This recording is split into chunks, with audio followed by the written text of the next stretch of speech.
Without further ado, college professor, I believe at Temple University, if my memory. Anyway, friend of the show. He's been on the show before. Marc Lamont Hill, the leftist friend of the Fearless program. Marc, welcome back. We've been texting back and forth. You wanted to come on and talk a little Caitlin Clark. I definitely want to do that, but I want to broaden out the conversation a little bit as well. But first, let's start. Let me be completely fair and turn the floor over to you. What's your take on, Caitlin Clark being left off the Olympic team? I think my frustration with the Caitlin Clark situation is how people are talking about it. Should she be left off the team? Probably. Is there an argument for her being on the team? Absolutely. And I think if we were just having a sports conversation, one person could make the case that she'd be the youngest person on the team. She's, I think the youngest person is 26 right now. She doesn't have a proven record compared to the other people.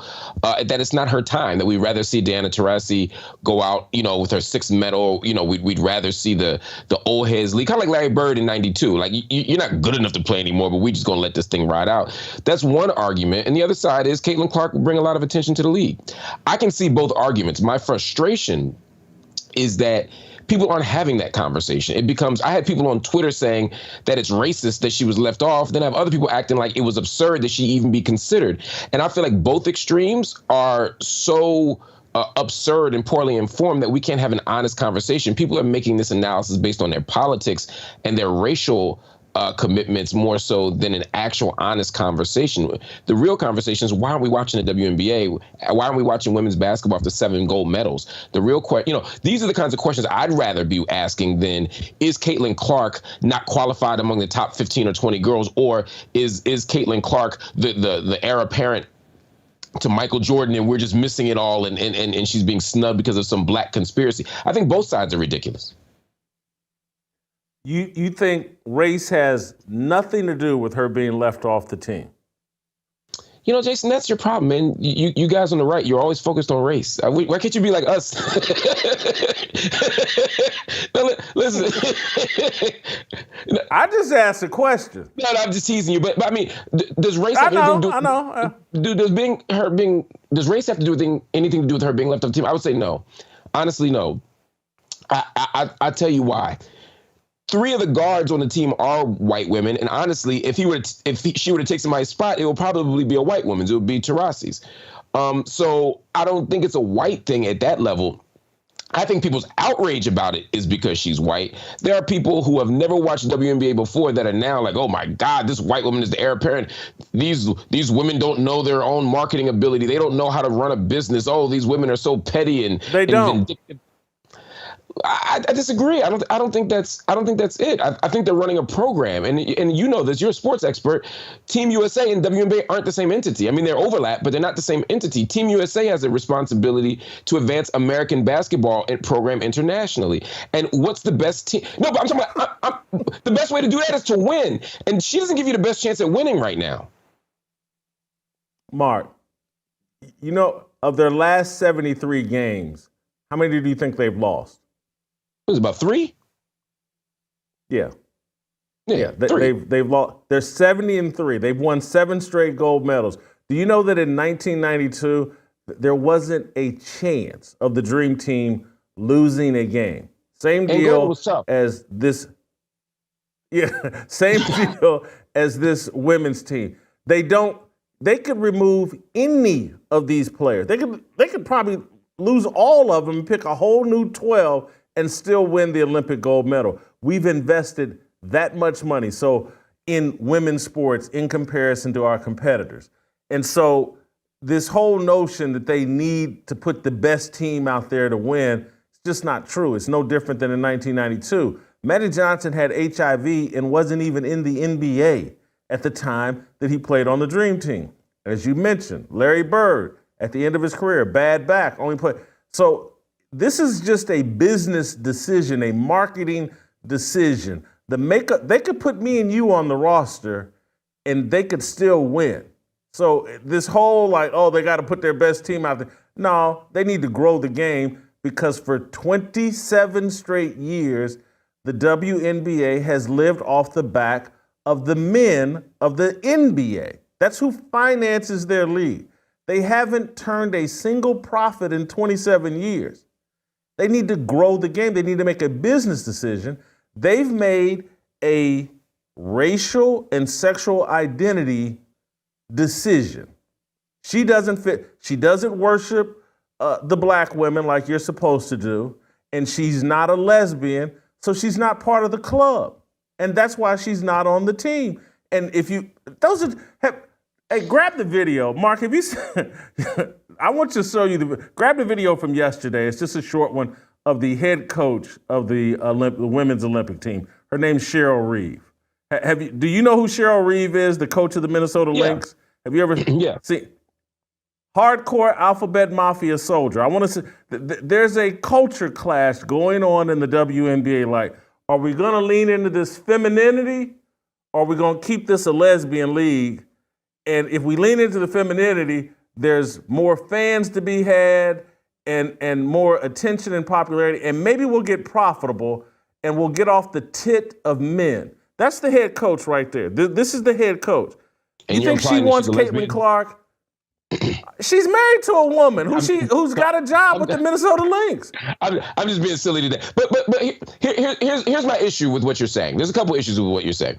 Issue number one, you're saying that they shouldn't look at that this shouldn't be about merit purely. This shouldn't just be about raw numbers, but there's a bigger context that they need to think about in advancing the organization. What's funny about that argument that you're making is that that's the exact argument we make about college admissions and affirmative action. And when we say, well, no, you should go by the SAT score, you should go by the GPA, you should go by raw merit and pro-affirmative action and diversity, people say, well, there's a bigger project at play. There's contextual factors, and the entire organization advances when it's diverse, not just when you have the top 10 people with the highest SAT score or the highest GPA. There's more to it than raw numbers. But now all of a sudden, when it comes to Caitlin Clark, people are saying, well, we need to go, we don't need to just go by the raw numbers. We don't need to just count championships. We don't need to count and see who's the best actual point guard and who actually leads the league in turnovers right now. We could ask those questions and make a basketball decision, but you're saying we shouldn't look purely at merit. So why do you want us to look purely at merit in these domains and not in that domain? I'm not eliminating merit because the mission statement right now for women's basketball and right now for any business, and you're old enough, you probably have started a business or you know other business people. Yeah. And so the business mission right now, when you lose money for 27 straight years, it's like, how can I grow this game and how can I make this profitable as soon as possible? And so when you start looking for how do I grow the game, how do I make this as profitable as soon as possible, Caitlin Clark checks all the merit boxes. She's going to deliver you. The box office, you need to grow the game. Period. But we've never made the mission. That's more important. Say that again? Apples to apples, I agree. If you got somebody who can fill the seats and somebody who can't, you pick the person who can fill the seats. But if there's a merit gap, if there's somebody who is simply more, if I say, well, Chelsea Gray's just more appropriate fit, right? If I say, well, even though she plays a different position, if I say Asia Wilson is just a more appropriate fit, these aren't wrong answers, right? If I say Brittany Griner prior to injury is a better fit, these aren't wrong answers. And at some point you have to say, well, yeah, you could take literally any 12 WNBA players and probably beat most of the international field, as you said. But does that mean then we just take the 12 most marketable people? Do we take the 12 hottest people, right?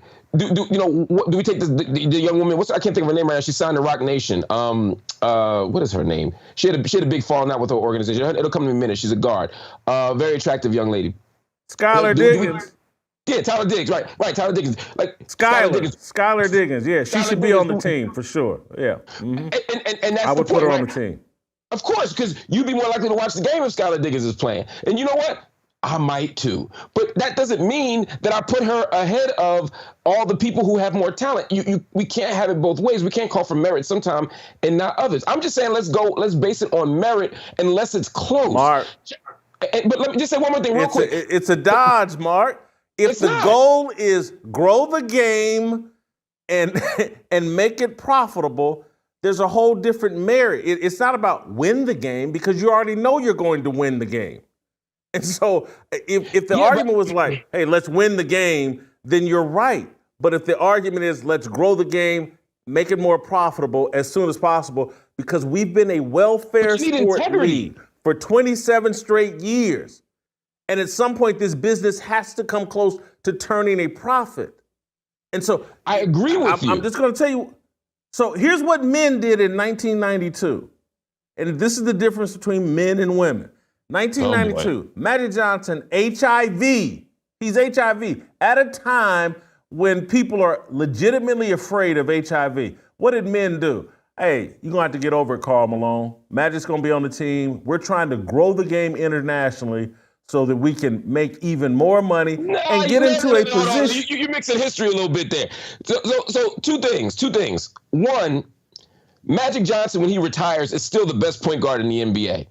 He retires in 91. Karl Malone has reservations about the All-Star game, right? Which Magic played in and won the MVP. You're right. That was a business decision. Karl Malone's worry wasn't about the international field, and the international community was absolutely okay with Magic Johnson playing with HIV. But the difference between Magic Johnson and Caitlin Clark is Magic Johnson was still the best person for the position. Magic, who was better than other than maybe Isaiah Thomas, right? Magic Johnson at that moment was doing something. It also was a historic moment where they said, we're going to take the 10 best players. We'll add Clyde Drexler later. We'll add stupid-ass Christian Laettner even later. But we're going to take the 10 best players right now at their positions and go into the Olympics with these 10 best players, because this is a career opportunity, because we didn't have Magic Johnson couldn't have gone Olympics all those years. Larry couldn't have gone Olympics all those years. It's apples and oranges. But at the end of the day, the NBA wasn't in the same position that the WNBA is in. And I think you're right. The WNBA does have to make a business decision. But the question here is, do we want to hang the entire future of the WNBA, even as a business decision, on the back of Caitlin Clark? I actually think that's a terrible idea for two reasons. One, you want to expose the league to people, to all this other talent. And two, Caitlin Clark, and I know you watched the game, she's already hit a wall. And I'm a huge Caitlin Clark fan. I think she's a generational talent. She's one of my favorite basketball players, men or women. But Caitlin Clark is hitting a wall. Caitlin Clark is struggling to play against physical defenses. Caitlin Clark is tired. Caitlin Clark hasn't had a break. She went straight from college to the league. If she goes straight into the Olympics, she may not even perform well. And I don't think a subpar, mediocre Caitlin Clark on the international stage actually advances the game at all. I think watching these women kick ass and win an 8th gold medal might actually do more. Let Caitlin get her 4 gold medals for the rest of her career, but let these women win. Mark, define insanity. So doing the same thing over and over again. Doing the same thing over again, expecting different results. Mark, they've won 7 straight gold medals. They've gone 70-3 in their last 73 games. What has it led to? 27 straight years of no profit, no real growth. People aren't going to watch it. If Caitlin Clark was just riding the bench or was at press conferences. What? The women's Olympic basketball has a niche audience. I agree with you. And if you put Caitlin Clark in, will a few more people watch it? Yes, but it's probably the same people who are now watching the W. I'm talking about it's grown 156% in the WNBA. Yeah, I'm talking about a few in the global context, not in the American context. In the American context, Caitlin Clark is blowing the league up. Caitlin Clark, like you said, they watch her press conferences. Her games are triple what other people are. I'm not disputing that. Again, I ain't got no hate against Caitlin Clark. She is drawing eyeballs to the league. I'm a WNBA fan, and I watch it a lot more because of Caitlin Clark. I'm not. I literally stayed home to watch the Fever play. I'm not taking anything away from that. What I'm saying though is that can't be the growth strategy for women's basketball, is to hang it on this individual woman. That's what I'm saying. In the international context, there's a lot of talent. The WNBA is very talented. American basketball is very talented. And I think whether she plays or doesn't play, there's not going to be a whole lot of people watching the Olympics. But what you can do when you come back from the Olympics is continue to put a spotlight on Caitlin Clark, but also on Angel Reese, and also on Asia Wilson, and also on extraordinary coaches. And also, all these things matter.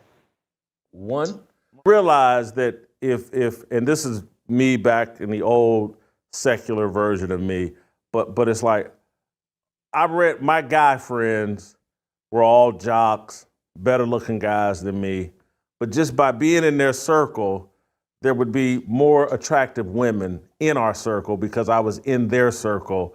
And so that gave me a better opportunity at hollering at a better looking woman than if I was just running around with a bunch of guys that look like me. And so you put Caitlin Clark into the mix, and someone may have to go look around, oh, Asia Wilson, she's pretty good too.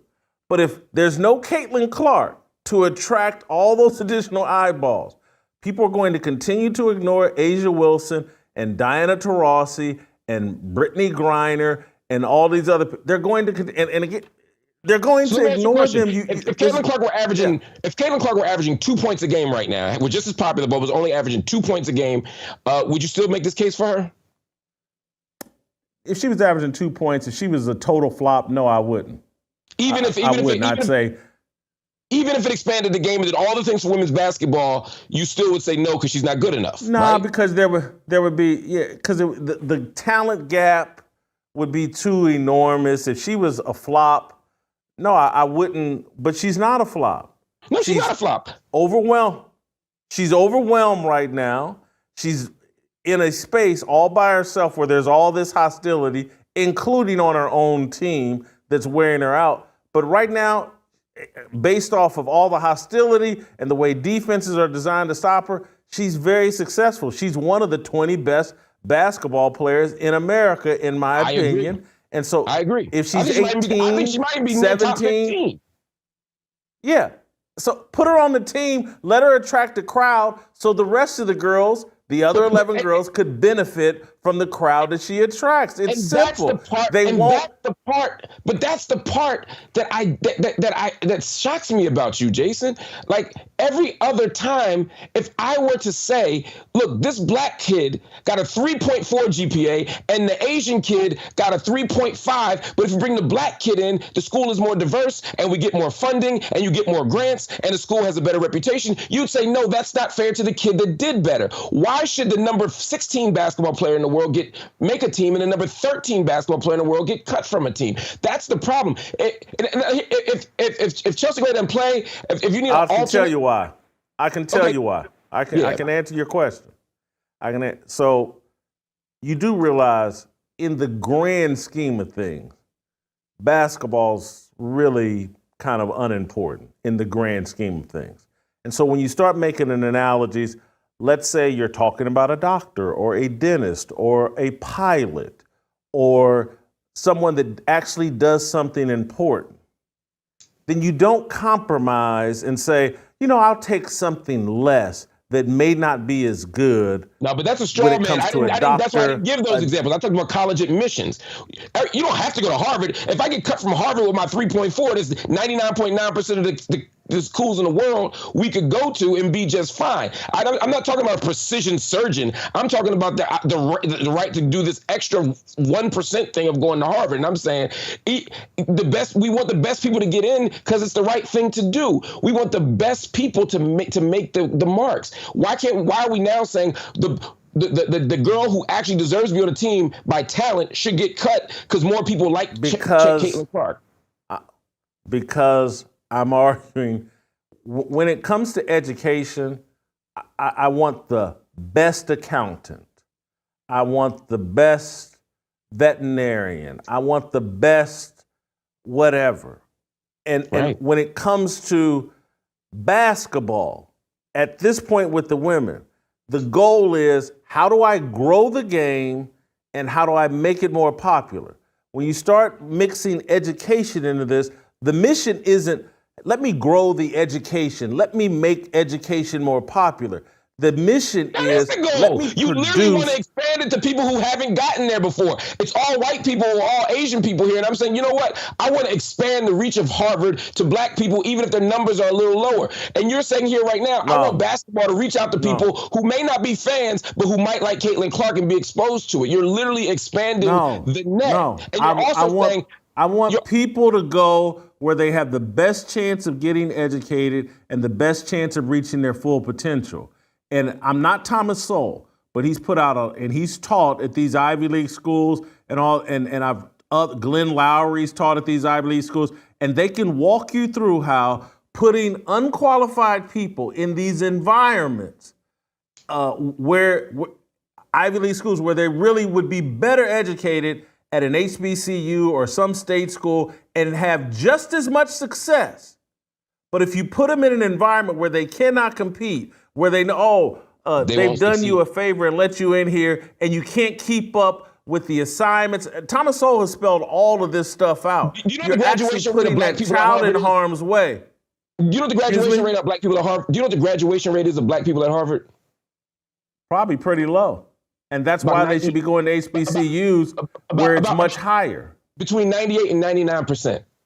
Between 98 and 99% of black people that go to Harvard graduate from Harvard. You know what the graduate rate of white people's is? About the same. It's actually a little bit lower than black people's. There's absolutely no evidence that these black people are getting into these schools and they don't do well and they flop because they're over-positioned. That's just factually untrue. You can Google that for yourself. I want the audience out there to watch it. Look at graduation rates of black people at Harvard and find out that statement just is factually untrue. That is just a indisputable fact. But to take it to the Caitlin Clark thing, again, you and I don't disagree on the fact that Caitlin Clark is the best thing for the WNBA right now. I don't disagree with it for the WNBA. And she probably could be the best thing for women's basketball. Remember, I started not by saying that she doesn't deserve to be there. I'm starting by simply saying that it's not a travesty that she's not. And it's not that these women have the business world all wrong or the league doesn't get it.